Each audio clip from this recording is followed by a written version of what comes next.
उनको गुणवत्तापूर्ण शिक्षा दी जाती है, विश्व स्तर की शिक्षा दी जाती है, और वही आगे चलकर के आईएएस और पीसीएस बनते हैं।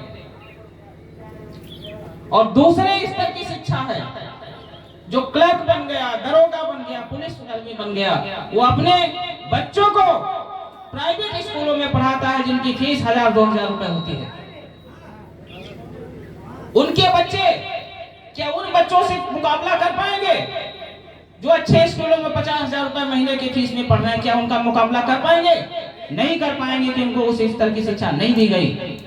और तीसरी शिक्षा व्यवस्था है अपने देश की सरकारी शिक्षा व्यवस्था, जिसमें हमारे और आपके बच्चे पढ़ते हैं, स्कूल में जाते हैं और वहां पर पढ़ाई नहीं होती है, केवल दरिया मिलता है।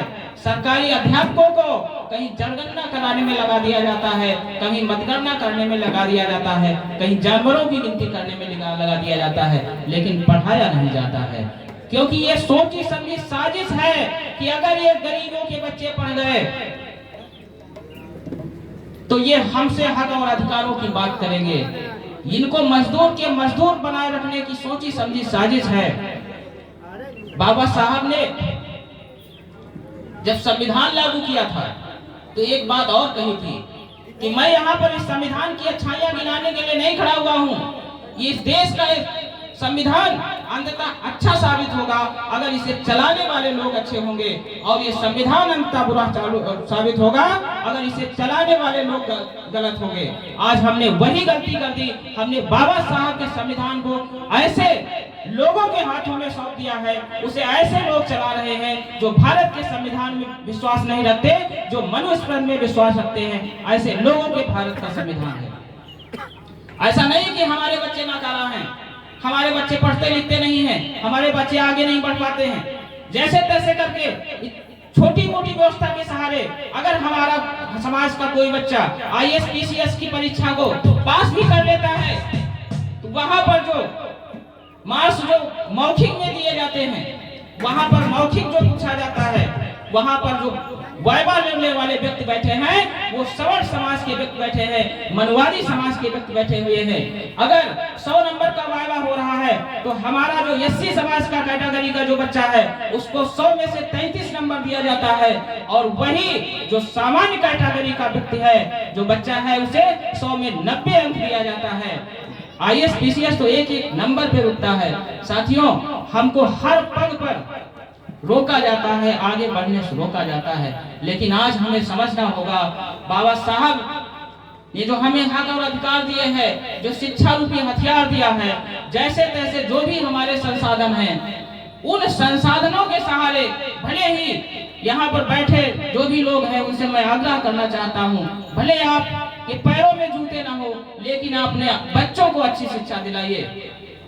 मैं आप लोगों को परिचय बता दूं, मैं रवि बौद्ध नाम हमारा है, भीम आर्मी से जिला अध्यक्ष हूं, और मैं हमारे 2 इंटर कॉलेज में चलाता हूं। आप लोगों ने देखा होगा नंगा भैया कुर्सन रोड पे लॉर्ड बुद्धा पब्लिक स्कूल है, मेरा ही है, और एक अवस्थी के दबौली फतेहपुर 84 में पंचशील पब्लिक स्कूल है, वो भी मेरा ही है। तो मैं अपने स्तर से जितना भी हो सकता है, जो भी हमारे समाज के पढ़ने वाले बच्चे हो सकते हैं, जो गरीब कैटेगरी के बच्चे होते हैं, जो फीस नहीं दे सकते, उन्हें मैं निःशुल्क शिक्षा देने का काम करता हूं। साथियों, कहने का तो हम सारे हक और अधिकार मिले हैं, लेकिन क्या बाबा साहब के हम संविधान को पूर्णतः लागू कर पाए हैं? उसके लिए हम और आपको आगे आना पड़ेगा। आज भी बहुत सारी घटनाएं सुनने को मिलती हैं जहां पर घोड़ी चढ़ने पर बरातें रोक दी जाती हैं, मारपीटें हो जाती हैं, लाठियां चल जाती हैं, मूंछ रखने पर लोगों की आज भी हत्याएं हो रही हैं। हमारी बहन बेटियों की इज्जत के साथ आज भी खिलवाड़ हो रहा है। मैं नौजवान साथियों से कहना चाहता हूं, भगत सिंह 23 वर्ष की उम्र में फांसी पर चढ़ गए थे। क्या वो आज उनका नाम 16 अक्षरों में लिखा है? जब तक भारत देश रहेगा तब तक उनका नाम रहेगा। अरे कैसा है खून जो खौलता नहीं, तुम्हारी बहन बेटियों के साथ अन्याय अत्याचार होता, क्यों तुम्हारा खून नहीं खौलता? हम 85% हैं संख्या में, उनसे ज्यादा हैं। और जिस दिन हम अपने पे आ गए उस दिन उनको ढूंढे रास्ता नहीं मिलेगी। और उस दिन जिस दिन बाबा साहब के हक और अधिकारों को हमने छीन लिया, अपनी सरकार शासन सत्ता हासिल कर दी, तो ये जो 15% वाले हैं जो हमको छोटा समझते हैं, हमको नीच समझते हैं, वो तुम्हारे बच्चों के जूते के फीते बांधने पर गर्व महसूस करेंगे। लेकिन उसके लिए हमें घरों से निकलना पड़ेगा। प्रण कर लीजिए, ये समाज का कर्ज है आप पर। आज अगर आप कुर्सी पर बैठे हुए तो बाबा साहब के 4 बच्चों की कुर्बानी, खून है उसमें, जो आपको हक अधिकार मिले हुए हैं। ये कर्ज है आपके ऊपर, इसे उतारना होगा। निकलो घरे से और अपने समाज को जागृत करो, घर घर में जागृत करो, घर घर में शिक्षा की अलग जगाओ। हर एक बच्चे को, हर एक बुजुर्ग को, हर एक मतदाता को जागरूक करो। ऐसे व्यक्ति को वोट करें जो अपने समाज की बात करे। मैं आपसे कहना चाहता हूँ, आज भी इतने सांसद संसद में बैठे हुए हैं, अगर आज ये सांसद ही केवल इस्तीफा दे दे तो भारत की सरकार गिर जाएगी। जो हमारे संविधान को खत्म करना चाह रहे हैं वो मनवादी सरकार, आज अगर केवल 80 सांसद जागृत हो जाए तो वो सरकार गिरा सकते हैं। लेकिन क्या वो ऐसा कर पाएंगे? क्योंकि उनको अपनी सत्ता प्यारी है, अपनी कुर्सी प्यारी है। जब तक हम पैसों पर बिकते रहेंगे, अपने वोट को पैसे पर बेचते रहेंगे, 100 रुपए पर, अपने एक क्वार्टर पर अपने वोट को बेचते रहेंगे, तब तक हमारे बच्चों का भविष्य सुरक्षित नहीं हो सकता। अगर हम कल्पना करते हैं, आज भी लोगों के अंदर ये भावना है, कोई पैसे वाला आ जाता है चुनाव में, कहता है इन लोगों का वोट मैं चुटकी में खरीद लूंगा। अरे बिकते तो तुम हो, तब तो उनके अंदर हौसला है। बिकना छोड़ दीजिए, अपने आप 100 रुपए 200 पर आप अपने बच्चों का भविष्य बेच रहे हो, अपनी बहन बेटियों की अस्मत को बेच रहे हो। क्योंकि यही लोग जब संसद में जाते हैं, बैठते हैं और मनवादी लोग हमारी बहनों के साथ बेइज्जती करते हैं, उनके साथ बदसलूकी करते हैं, तो यही वो लोग हैं जो उनको संरक्षण देने का काम करते हैं, जिन्हें हम अपनी वोट से चुन करके भेजते हैं।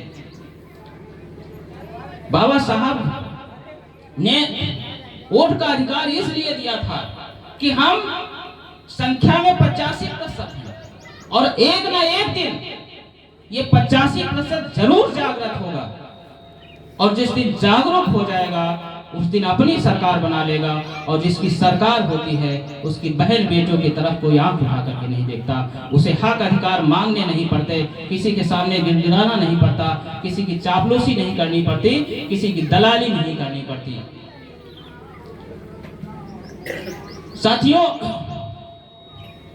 आज के इस दौर में जब मनवादी सरकारें चल रही हैं, तब केवल अपने देश में केवल एक संगठन है जो और अन्याय और अत्याचार के खिलाफ खड़ा है। जहां पर भी कोई अन्याय अत्याचार होता है वहां पर भीम आर्मी के लोग बिना किसी लालच और बिना किसी दबाव के वहां पहुंचने का काम करते हैं। चाहे उन पर मुकदमे लिखे जाएं, चाहे उन्हें पैदल जाना पड़े, चाहे मोटरसाइकिल से जाना पड़े, चाहे मजदूरी करके पेट्रोल डाल करके जाना पड़े, फिर भी हमारे भीम आर्मी की टीम पहुंचते हैं। इसलिए साथियों, मैं आप लोगों से आग्रह करता हूं, अपील करता हूं, भीम आर्मी संगठन एक गैर राजनीतिक संगठन है।